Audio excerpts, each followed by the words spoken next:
I used to believe that the city slept between midnight and dawn, that the towers softened their steel spines and the streets exhaled. It's a comforting lie people tell themselves so they can rest. The city never sleeps, and neither did I, not really. At 2 in the morning, I was at my window with a mug of tea and an open spreadsheet, watching the glow of the financial district pulse like a heartbeat. That's when my phone lit up with my father's name. I didn't need to answer to recognize that sound in his voice, even through a missed call notification, the thin, eager vibration of a man who wants to be right about you, who has waited years for proof that his worst version of you was the true one. I called back anyway. He didn't say hello. He said my building was on fire and asked if I hoped I was insured, and then he laughed. The kind of laugh that starts as a cough and ends as relief. Relief that confirms a parent's prophecy. The quiet daughter who drifted too far finally washed up where he expected charred and small. I want to tell you I cried. Sometimes I tell myself I should have, if only to prove I'm still soft in the places no one can see. But what came out of me was a sound that surprised us both. I laughed too. Not a cruel laugh, more like a bubble rising to the surface after years underwater. I set my mug down, slid on my coat, and told him I'd see him there. Not because I needed him at the scene, but because I knew he would come. My father loves a front row seat to disaster. He once took us to the shore during a hurricane watch to feel nature remind us who's boss. When the trees bent and the sky went dark at 3 in the afternoon, he grinned. I remember thinking I never wanted to live at the mercy of weather, meteorological or human, again. My name is Jessica Chin. I'm 32 years old. To my parents, I rent a cramped studio with a leaky bathroom and a stubborn radiator I sometimes kick in the winter to coax heat out of it. To my father, I am the daughter who chose feelings over practicality, who left a safe accounting job to play entrepreneur with what he liked to call a hobby company. To my mother, I am a tender problem to be worried over, and tisked at the quiet one who needs soup in plastic containers and unsolicited reminders about vitamins. Neither of them asks many questions, and I learned long ago not to offer answers they will not hold. So I let them keep their picture of me. Sensible shoes, small dreams, perpetual near miss. It made family dinners easier. It made me invisible. And invisibility, when you are trying to build something that must survive other people's opinions, is a gift disguised as a bruise. The truth is the part I never say out loud except now to you. My studio is one floor of a mid-rise I designed from the skeleton of a factory. The leaky bathroom is an excuse I invented, so I had a reason not to host holidays. The radiator does make a noise in winter, but it's because the building is old and old bones creak in cold air. And the building, every hall light, every brick that drinks the rain and dries again belongs to me. I bought it during a market winter when investors were fleeing and the bank manager used the word untenable like a gavel. I smiled, signed, and brought coffee to the crew every morning at 6 a.m., watching a dead thing remember how to be alive. That building was the first I owned outright, the first that made me feel like I had stepped into my own name. Now there are 43 addresses on a spreadsheet that hums at 2 in the morning, 2 companies that braid real estate and software into something nimble, and a network of people who answer my calls before the second ring. I have insurance on insurance and exit plans for my exit plans. I could have told my father all of this any Christmas, any Sunday after church. I never did. I wanted to know if love without proof could find me. It never did. The elevator swallowed floors while I buttoned my coat. In the mirrored wall, I saw the face that always surprises me, the one that looks calmer than I feel. People tell me I have a boardroom face, the expression of a person who has learned how to breathe while other people try to set the air on fire. I wore it like armor as I walked into the lobby and nodded to the night concierge who had already heard the sirens. We could see the orange smear on the skyline, a new color painted onto a neighborhood that usually only glows white and blue. The city stretched toward it the way you stretch toward shouting in the next room. I got into my car and drove. If you have ever arrived at a fire, you know the smell announces it before the light does. It is oddly sweet and metallic at once, like hot coins and honey. It threads itself into your hair and does not leave for days. When I turned the corner and saw my building, the first one, the one that made me feel like I had my grandmother's hands inside my own, there was a single tongue of flame climbing a third-floor window like a dancer trying to reach the music. A cluster of residents stood across the street in coats and pajamas, faces chalky with fear. A woman held a cat wrapped in a throw blanket. A child shivered with excitement that had not turned into fear yet. The fire trucks arrived with that humbling competence that makes you grateful to live in a world where strangers will run toward your burning. I stepped into the streetlight and the property manager's eyes found mine. We did not need introductions. In the corners of emergency, truth often moves faster than lies. I heard my father before I saw him, my name in that familiar half-shout, half-accusation. He pushed through the crowd, coat thrown over pajamas hair, like he'd been struck by a small storm. My mother trailed behind, thin, sweater-worried mouth. He was already performing for an audience that had not consented to be one. He said something about how this is what happens when you rent in cheap neighborhoods, how I should have moved home when I had the chance, how he hoped my landlord at least had a conscience. It is strange to listen to a man narrate a story in which you do not exist. I let him narrate for a minute, then I put up a hand the way I do in meetings, when the person across the table is confusing volume with leverage. The fire chief approached with questions, and I answered them the way I always do, with names and numbers at the ready. The unit, the tenants I already knew by name, the box with the shut-off valves, the codes to access the roof, the alarm company's call log, the sprinklers that had already knocked sense back into the air. The chief was gracious without being deferential. He didn't care who I was, only that I had answers. That is why I love people who work with danger. They grade you on accuracy, not ego.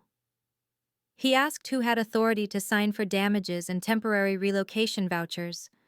I didn't look at my father when I said that would be me. There is a sound an ego makes when it falls off a table. Not a crash, more like the sudden absence of a rattle you didn't know you had learned to ignore. My father blinked at me and tried to laugh, but it clicked on a dry hinge. My mother's hand found the edge of my sleeve. She has always reached for me in crisis, even when she is the crisis. She asked quietly if I would be okay and lowered her eyes when I said I already was. The building groaned and spit up a plume of smoke. The crowd made the noise crowds make when they want to be useful and can't. I moved through them like a tide parting for a rock. The tenants found me with their questions and their shaking. I have always been better with other people's panic than my own. I routed 2 families to the partner hotel 4 blocks away, texted my night manager to comp anything that looked like comfort, called the insurance contact, who picks up for me in pajamas, and says my name like a sane person when the world is not. The fire did its quick, vicious work, and then, like a drama queen, sensing its audience was over, it hissed itself mostly out. The chief told me what his people already knew. An electrical short in a third-floor fixture, a defect we couldn't have predicted. The sprinklers had done their job. The damage was brutish, but localized. No one was hurt. I breathed like a person surfacing and remembered that my hands still belonged to me. My father stood on the curb and watched me move. There was a frown between his eyebrows he only wears on holidays, or when his team loses. I knew he was thinking what he always thinks when he sees me competent. Who taught you that? Because it wasn't me. He sidled closer. He said he couldn't imagine the hassle of dealing with landlords on top of everything else. He said I should call whoever owned the place and threaten to sue, that in America fear moves money, and why hadn't I learned that yet? I listened until I couldn't. Then I told him softly that I had already called the owner, and she answered. I do not love humiliating my father even when he begs me to do it with his insistence, that I am less than I am. But I have learned that refusing to correct a lie is a complicated kind of consent, so I said it clearly. This building is mine. The insurance is mine. The decisions are mine. The tenants are my people, and their safety is my responsibility and my honor. He stared at me as if I had come to the curb speaking a language he once knew and forgot. My mother's fingers tightened on my sleeve, then loosened, as if she understood she had been holding a child who wasn't standing there anymore. The night manager texted that the rooms were ready. I told the families. The child in footy pajamas waved at the engine, as if it were a dinosaur he had tamed. I signed the first round of forms and glanced at my phone. There was a steady, soft snowfall of emails in my inbox, insurance adjusters already setting appointments, building systems, pinging their reports, my software flagging units whose smoke detectors needed replacing. The empire I built is a living thing. On nights like this, it inhales for me. You want to know why I laughed when my father called? Because for years his favorite story about me was the one where I fail and he gets to rescue me before the credits roll. Because the girl he sees when he says my name is a person I don't remember being. Because he believes weather is destiny and I have built a life out of roofs. Because nothing makes a person who loves being right angrier than your refusal to be wrong for them. Because I have been waiting for a moment when truth would feel less like a betrayal and more like a practice. Because when a building you own catches fire and you still recognize yourself, you realize you are not made of the things they set alight. He did not argue after that. He asked a few questions in a careful voice, the one he uses with doctors and bankers. He watched me sign my name and said nothing about it. We stood there as dawn peeled the city open. The smoke thinned into morning. A sparrow landed on the fire truck and looked around like it owned the block. My mother leaned into my side for warmth. My father put his hands in his pockets, a man with no tools left that fit this job. I would like to say I felt triumphant. What I felt was something less cinematic and more honest. Tired, relieved, and unbearably sad for the girl who could have used this recognition 15 years ago. Maybe grief is just love with a timestamp. Mine read the day your father saw you and didn't know where to put his eyes. I drove home after the last signature after the tenants had gone, where the sheets were crisp and the coffee would be hot by 7. The city looked almost gentle under the early light, as if it were apologizing for the noise. In the elevator mirror, my face had thawed. I stood in my kitchen and watched steam bleed out of a new cup of tea. The spreadsheet still glowed on my laptop, neat columns waiting. I could hear a siren far away, the city working itself into another story. My phone buzzed. My father again, a single text. "Are you sure you're insured?" I typed back yes and didn't add the rest for the building, for the loss, and for the kind of conversations that burn without flames. I turned off the lamp and closed my eyes right there at the window, standing in the soft blue of morning, wondering which would come first. The apology he did not have words for, or the question he did not know how to ask. By the time dawn spilled itself across the rooftops, the fire trucks had rolled away, and the crowd thinned into silence. My building smoked gently like a body exhaling after a long cry, and I stood on the curb with ash in my hair and the weight of my father's stare on my shoulders. He didn't speak, not then, not when my mother pulled her sweater tighter and whispered to me about breakfast. He only looked as though if he studied me long enough, the lie he thought I was would rise back to the surface and erase the truth he had just witnessed. We drove in separate cars back to their house. My mother insisted I come for coffee, maybe eggs, as if food could translate what words couldn't. I followed, because I wasn't ready to be alone. The scent of fire was still clinging to me, and I needed to sit in a room where the walls remembered me before this night. At the kitchen table, my father finally spoke. So he said, voice rough, "This is who you are." I wrapped my hands around the mug my mother set before me. "This is who I've always been," I answered. He scoffed. "Don't rewrite history. You let us think you were scraping by." Why? I met his eyes and forced myself not to look away. Because it was easier than fighting for you to see me. Every time I tried to show you, you laughed. You dismissed, you told me I was wasting my life. Do you know what it's like to be invisible in your own family? My mother flinched. My father shifted, angry at the truth but unable to swat it down. We wanted you safe, stable. We didn't want you to get burned. I almost laughed again. I just walked through fire, Dad, and I'm still here. You taught me nothing burns faster than weak foundations, so I built my own. The silence after that was heavy. The kind of silence where both sides know no apology will come soon enough. I finished my coffee and left, and when I closed their door behind me, I realized it felt like closing a chapter too. The weeks that followed were chaos, but it was the kind I knew how to tame. Insurance adjusters, contractors, residents relocated to sister properties, meetings stacked on meetings. My phone became an extension of my hand, my laptop a second heartbeat.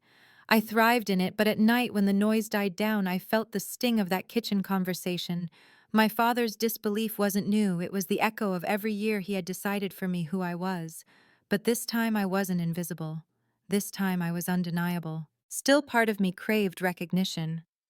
I told myself I didn't need it, but when I passed my childhood home, a piece of me longed for a banner in the window that said, "We see you, Jessica." Instead, I got silence. One Friday evening, Sophia, my cousin, came by my office. She was younger, the golden one of her branch of the family, always compared to me with subtle knives, her grades, her polished fiancé, her curated life.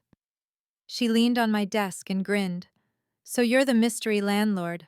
Half the family is losing their minds. Some say you lied, some say you're brilliant, some are jealous. But all of them are talking about you." I raised an eyebrow. "And you?" She tilted her head. "I think you played it right. You kept quiet until the truth spoke for you. That's power." Her words should have comforted me. Instead, they unsettled me. Power without love, I thought, is a lonely crown. The turning point came when my father called not at 2 in the morning, but at 3 in the afternoon on a Tuesday. His voice was quiet or careful. He asked if I'd join him for dinner. I went unsure what awaited me. At the restaurant, he didn't order right away. He stared at the menu as if it held answers. Then he said, "When the fire chief looked at you that night, I saw something I never saw before. Respect. Authority. The kind of weight I thought only belonged to men who built factories, not daughters who left safe jobs. I don't know how to reconcile that with the Jessica I thought I knew." I breathed slowly. "Maybe you don't need to reconcile them. Maybe you just need to accept I'm more than you imagined." His eyes lifted to mine, older and sadder than I remembered. "I wanted to protect you from disappointment. Instead, I was the disappointment." It wasn't an apology, not fully, but it was the closest he had ever come. And in that moment, I felt the sharp edges of my anger soften, not dissolve but bend enough for air to pass through. The fire repairs took months. When the building reopened, I stood in the lobby and greeted tenants as if welcoming them home. They hugged me, thanked me, told me stories of the nights they spent in the hotel rooms I'd arranged. Their gratitude filled spaces in me my parents never had. But later that night, as I sat alone in my apartment, I knew gratitude from strangers could never replace recognition from blood. That wound was older, deeper, carved into me by years of dismissal. And healing it would take more than insurance checks and repaired walls. It would take time, honesty, and the kind of forgiveness that doesn't erase scars, but teaches you to live with them. As I lay down to sleep, the faint hum of the city outside, I whispered to myself the truth I wanted etched into me. I am not who they said I was. I am who I built myself to be. And for the first time in a long time, I believed it fully. There's a strange thing about truth. It doesn't just sit quietly in the room after you've spoken it. It grows legs, walks into other conversations, and forces people to rearrange the furniture of their beliefs. In the weeks after the fire, I felt that truth pacing through my family like a restless ghost. Every phone call was heavier, every silence longer, every word sharpened by what couldn't be unsaid. My mother began leaving me voicemails at odd hours, not to scold but to ask gentle questions. "Are you eating enough?" she'd say. "Do you have someone to talk to?" She never mentioned the building. She never mentioned the empire I had revealed. It was as if she had drawn a chalk line around it, afraid to cross, afraid to admit she had been blind all along. I knew her questions were love disguised as guilt, but I couldn't bring myself to answer. Guilt is a language I no longer wanted to speak. My father, on the other hand, did not call. Not once. The man who had mocked me at 2 in the morning now maintained a silence that felt like punishment. At family dinners, he sat across from me like I was a stranger who had wandered in by mistake. He spoke to others, never directly to me, and when he did glance my way, his eyes were filled not with anger, but with something worse, confusion, Disbelief, the humiliation of a man whose story no longer matched the script he'd written for his daughter. The tension followed us like a storm cloud. At Thanksgiving, when cousins asked about the fire and the newspapers that briefly mentioned the mystery landlord, my father changed the subject so fast you could hear the whiplash. My mother forced a smile and said it was complicated, as if acknowledging my work would unravel the fragile threads holding our family together. And me, I stayed quiet. I told myself I didn't need their recognition. But inside, a younger version of me, the girl who used to press her report cards into her father's hands, waiting for praise that never came, was still waiting. One evening, after another dinner filled with silences that screamed louder than words, I walked home through the brittle December air. The city glittered with holiday lights, families pressed together in windows glowing with warmth. And I thought about how strange it was to own so much and yet feel so unwanted in the one place that should have been mine by birthright, my family's love. That night, unable to sleep, I opened a box I rarely touched. Inside were letters from my grandmother, the only person who ever believed in me without condition. She had written about courage, about the way women in our family carried silent strength that went unrecognized. Jessica, one letter read, "They may not see you now, but you must keep building. One day, your work will outshine their blindness. And when that day comes, stand tall not for revenge, but because your light was never meant to stay hidden." I cried until the ink blurred. I had kept those letters close all these years, using them as a map when the road felt too dark. And now, reading them again, I realized my grandmother had predicted this moment long before I did. Still, the storm in my family brewed. 2 weeks later, my father showed up at my office unannounced. My assistant buzzed me, her voice tinged with disbelief. "Jessica, your father is here." I told her to send him in. He walked into the glass-walled conference room like a man stepping onto enemy territory. His coat wrinkled his jaw tight. He looked around at the sleek furniture, the awards on the wall, the photos of buildings with my name on the plaques. His eyes narrowed as if the room itself was mocking him. We sat across from each other, a gulf of years between us. "I don't understand you," he said finally. "You're my daughter. I thought I knew you. And now, it's like you've been living a double life." "It's not a double life," I said softly. "It's my real life, the one you never asked about." He leaned forward, his voice sharp. "Why didn't you tell me? Why didn't you tell your mother? Do you know how humiliating it is to hear from neighbors, from strangers, that my daughter is—" He stopped himself. "That my daughter is more successful than I ever imagined." I bit my lip, fighting the urge to shout. "Humiliating, Dad, I kept it from you because every time I tried to dream bigger, you told me I was foolish. You mocked me for renting. You told me failure was inevitable. You didn't want to know me, you wanted to be right about me. And I refused to hand you that victory." His face reddened, but his eyes flickered with something else, shame maybe. He looked away. The silence stretched until it snapped. "Do you know what it's like?" I whispered, "to grow up craving a father's pride and getting only his doubt. Do you know how heavy that wound is to carry year after year until you finally realize the only way to survive is to stop waiting for it?" He didn't answer. He just sat there, his fists clenched, his breathing uneven.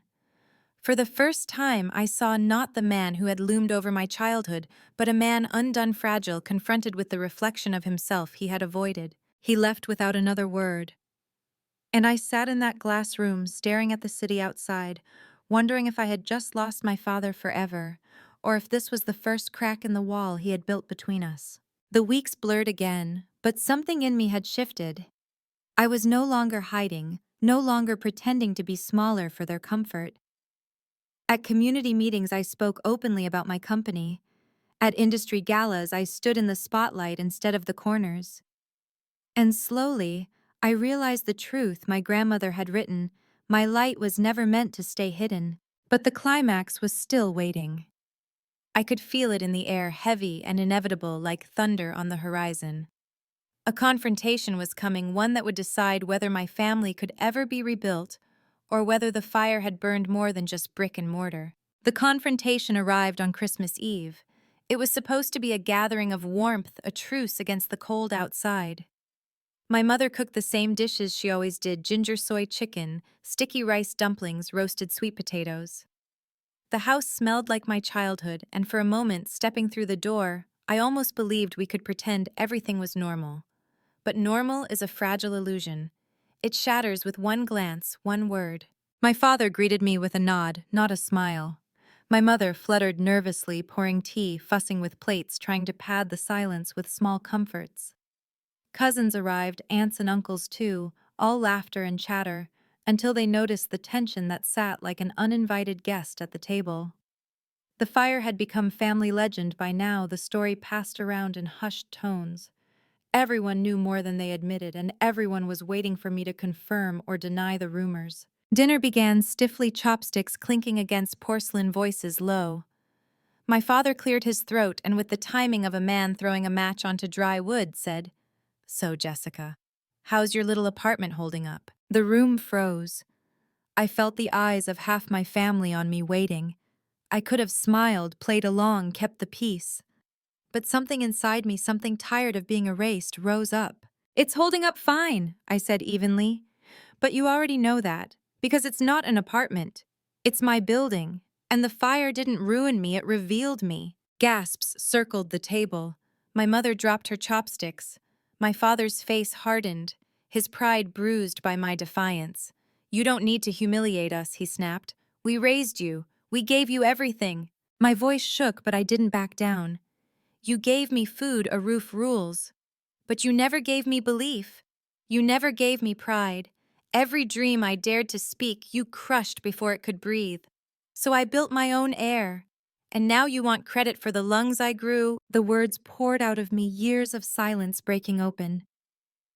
"Do you know what it felt like to hear you laugh when I failed? To hear you mock me at 2 a.m. while I stood on the street directing firefighters as the owner of a building you never knew I had? Do you know how cruel it is for a father to hope his daughter is weak just so he can feel strong?" The table was silent except for my mother's soft sobbing. She pressed her napkin to her lips, her shoulders shaking. My father looked around the room, searching for someone to defend him. No one did. Finally, my cousin Sophia spoke, her voice trembling but clear. "Uncle, we all heard the stories. We all thought Jessica was struggling because that's what you told us. And now we know it wasn't true. You didn't just fail to see her, you wanted her to stay invisible." His face crumpled, then the mask slipping. "I didn't want to lose her," he muttered almost to himself. "I didn't want her to outgrow us." The words pierced me deeper than anger ever had. Because beneath his pride, beneath his cruelty, lay fear. Fear of being left behind. Fear of being irrelevant in a world his daughter had mastered without him. And for the first time, I saw not just the father who hurt me, but the man who was terrified of his own smallness. But fear is not an excuse. Wounds don't heal by ignoring the blade. "You didn't lose me because I succeeded," I whispered. "You lost me because you refused to see me. And that's something only you can change." Tears burned my eyes, but I held his gaze. For once he didn't look away. His jaw trembled. His hands shook, but he didn't speak. The silence between us was a canyon wide and raw. Dinner ended in fragments. Some relatives hugged me tightly, whispering they were proud. Others avoided me, unsettled by the shift in family power. My mother kissed my cheek with wet eyes as if torn between love and regret. My father left the table early, retreating into the den like a wounded animal. I went home that night with a heaviness in my chest. The confrontation had freed me, but freedom is not the same as peace. The truth was out, and it could never be put back. My family would never see me the same way again. Maybe that was victory. Maybe it was loss. Lying in bed, I thought about fire again, the way it destroys but also clears, the way it hurts, but also reveals what can withstand the heat. I had walked through fire twice now, once in brick and mortar, once in blood and bone.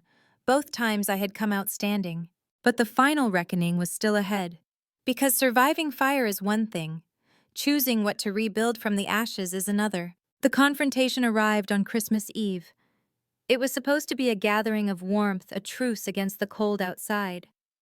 My mother cooked the same dishes she always did: ginger soy chicken, sticky rice dumplings, roasted sweet potatoes. The house smelled like my childhood, and for a moment, stepping through the door, I almost believed we could pretend everything was normal. But normal is a fragile illusion. It shatters with one glance, one word. My father greeted me with a nod, not a smile. My mother fluttered nervously, pouring tea, fussing with plates, trying to pad the silence with small comforts.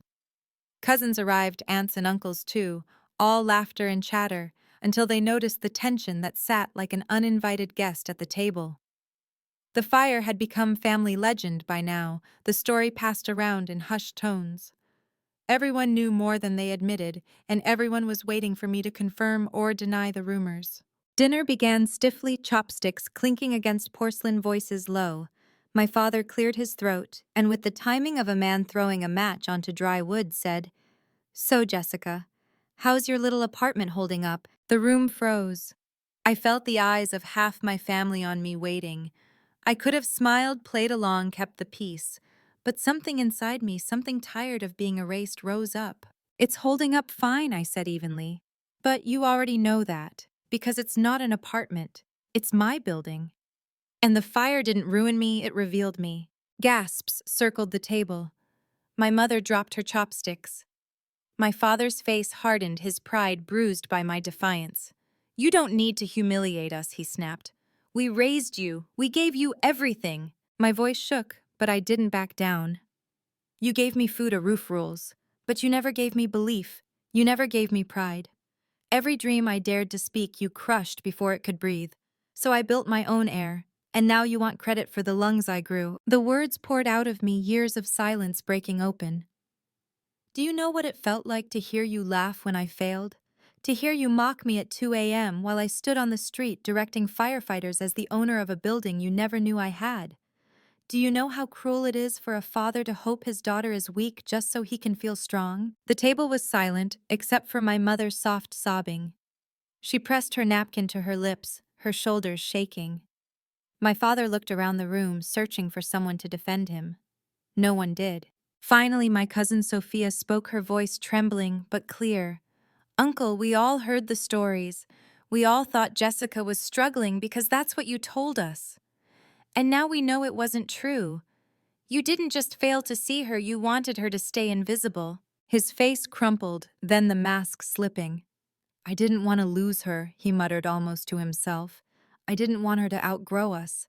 The words pierced me deeper than anger ever had. Because beneath his pride, beneath his cruelty, lay fear. Fear of being left behind. Fear of being irrelevant in a world his daughter had mastered without him. And for the first time, I saw not just the father who hurt me, but the man who was terrified of his own smallness. But fear is not an excuse. Wounds don't heal by ignoring the blade. "You didn't lose me because I succeeded," I whispered. "You lost me because you refused to see me, and that's something only you can change." Tears burned my eyes, but I held his gaze. For once, he didn't look away. His jaw trembled, his hands shook, but he didn't speak. The silence between us was a canyon wide and raw. Dinner ended in fragments. Some relatives hugged me tightly, whispering they were proud. Others avoided me, unsettled by the shift in family power. My mother kissed my cheek with wet eyes, as if torn between love and regret. My father left the table early, retreating into the den like a wounded animal. I went home that night with a heaviness in my chest. The confrontation had freed me, but freedom is not the same as peace. The truth was out and it could never be put back. My family would never see me the same way again. Maybe that was victory, maybe it was loss. Lying in bed, I thought about fire again, the way it destroys, but also clears, the way it hurts, but also reveals what can withstand the heat. I had walked through fire twice now, once in brick and mortar, once in blood and bone. Both times I had come out standing, but the final reckoning was still ahead. Because surviving fire is one thing. Choosing what to rebuild from the ashes is another. The days after Christmas felt hollow. My phone buzzed with texts from cousins telling me they admired my courage, that I had inspired them to stand taller in their own lives. Yet the silence from my parents was louder than any message. My mother sent one brief note. "I love you, Jessica," but even those words carried the weight of guilt. My father sent nothing. I told myself it didn't matter. I told myself I had built a world so sturdy that their absence was only a shadow on the wall.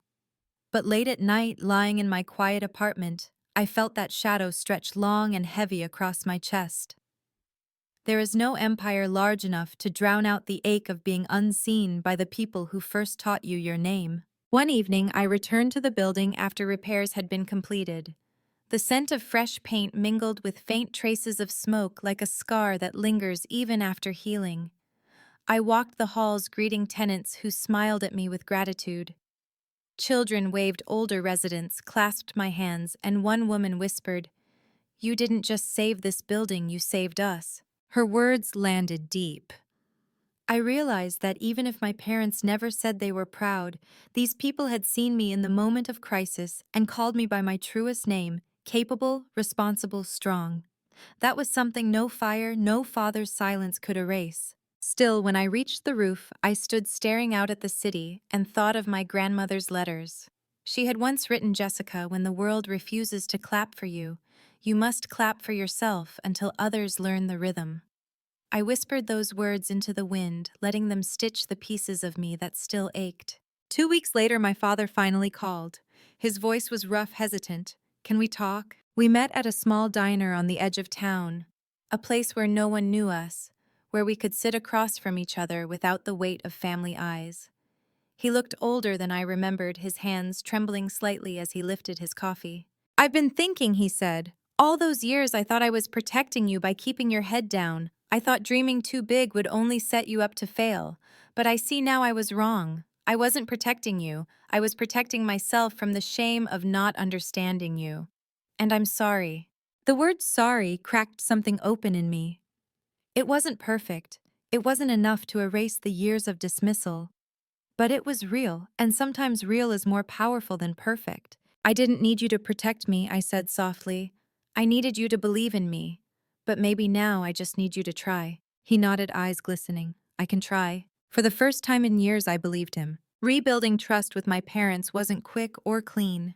It came in small gestures, my father asking about a project instead of dismissing it.